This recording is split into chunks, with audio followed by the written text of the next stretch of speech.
Hello everyone, welcome back to our channel startuplanes.com.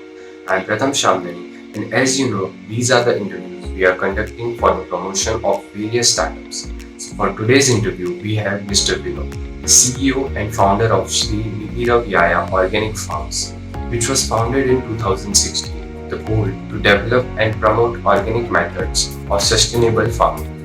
In other words, retain the goodness of natural products by following the principle of health, ecology, fairness, and care.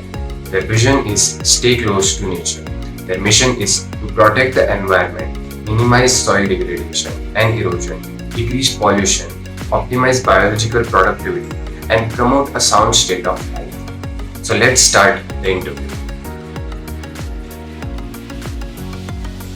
So, hello, sir. Good evening. I'm Pratham Shamnani from Startup Lanes, and we are very thankful to have you on the board for this interview.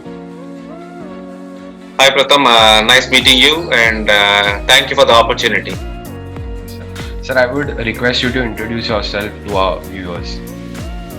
Hi, I'm Vinu Kant and I have 19 plus years of experience in multiple fields. I worked in payments and all sort of stuff and process improvements and all sort of things. Finally ended up in agriculture and probably the passion towards it has drawn me towards that.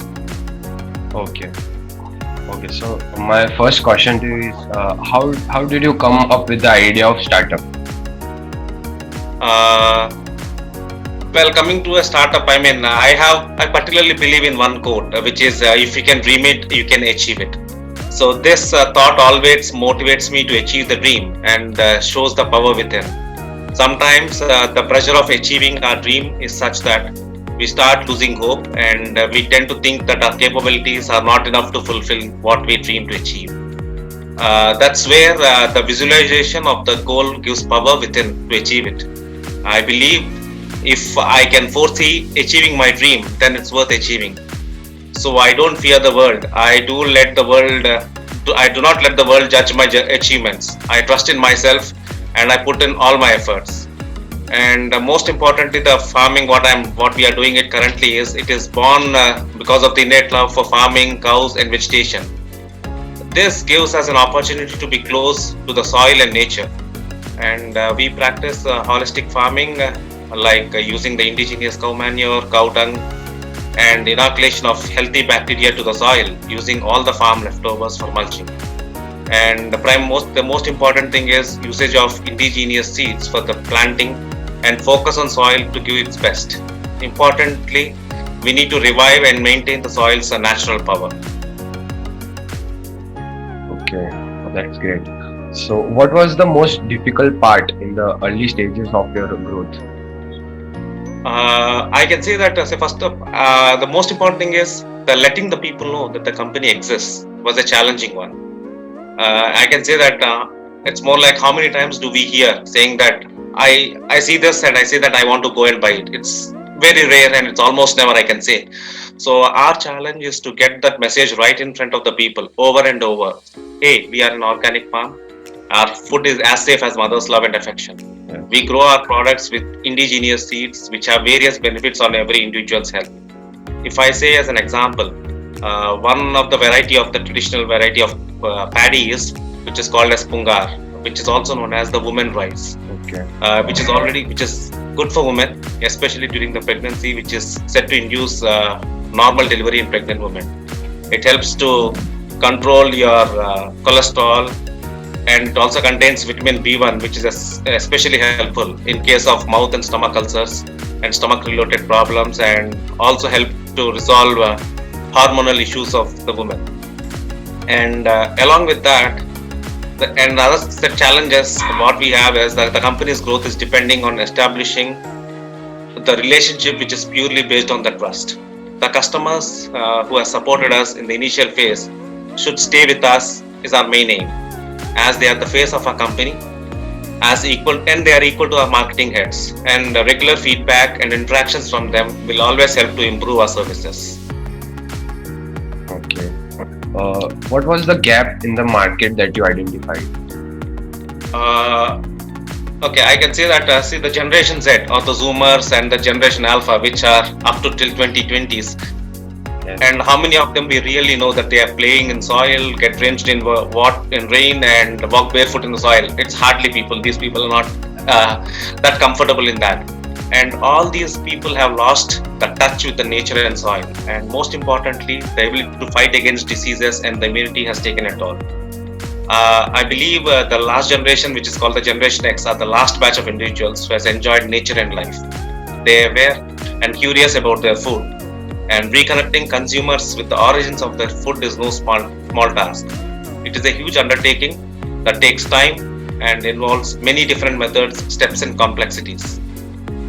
Until the Green Revolution kick-started, a wide variety of indigenous seeds are used in the farming, and in the name of increasing the productivity for meeting the demand, slowly the GMOs have come into picture, and the farmers started using pesticides. And today we see what are the ill effects of using too much of pesticides and the GMOs. And as an agriculturist, we want to give the best of the foods, which includes millets, rice, dals, etc., and all produced, and these should be coming from our indigenous varieties and grown organically, which increases your immunity and lead a good healthy life. That's where we are looking into that. Okay. So, did your family or friends help you with the funding or your startup, or did you approach any investors? No, the investment is done within the family itself, and the own resources are used for the startup. Okay, so there were no investors, right? No. Okay. Which are the factors do you see impacting your business in the coming years?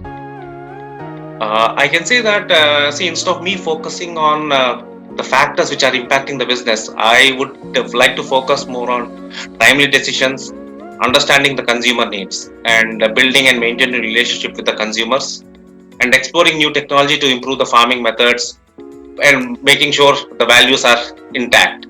And on the other side, evaluating own actions and documenting of all the activities. There is always life in agriculture, and the most important thing is going back to roots of who you truly are. And you need to keep your using the indigenous seeds, so the dependability on the seed manufacturers completely goes away, and exchange the seeds with other farmers so that the cycle always continue. One of my professor, Mr. Uday Kumar, he used to always saying that he wants to set up organic farmers across every district, so that the cycle of sharing the seeds is always within us, and so that we grow a better crop and give better results for all the people. Okay. Are you planning to hire fresh talent in your company, and what should be their qualities if you are them? Definitely, we will be hiring individuals, and the most important thing is they should consider farming as a life, should consider it as more as a career rather than a job. See, I myself is not from the agriculture background, but the passion towards it brought me here, and I am involved in every step which happens in agriculture, whether it is laying the pipelines there or making sure the feeding the all the animals. I do every job. Okay, okay. And what, according to you, are the personality traits of a good leader? Uh,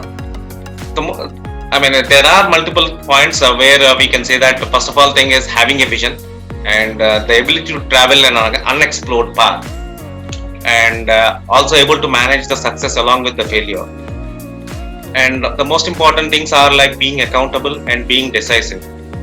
And you should also need to radiate the positive energy within the team, so that the people around you are surrounded, they're going to absorb it and they can do the better things. And be patient and practice what you preach is one of the major things. Yes, of course. What is the best and the worst part of being a CEO? I can say, it's more like one must act and serve as a visionary who puts the entire team of the people on the same page, what with a mission that the company is going to fulfill. And no matter how many financial obstacles being faced, you must ensure the integrity of the business intact. And the motto of the company is unshaken. And one must motivate oneself, their employee and partners at all the crucial times.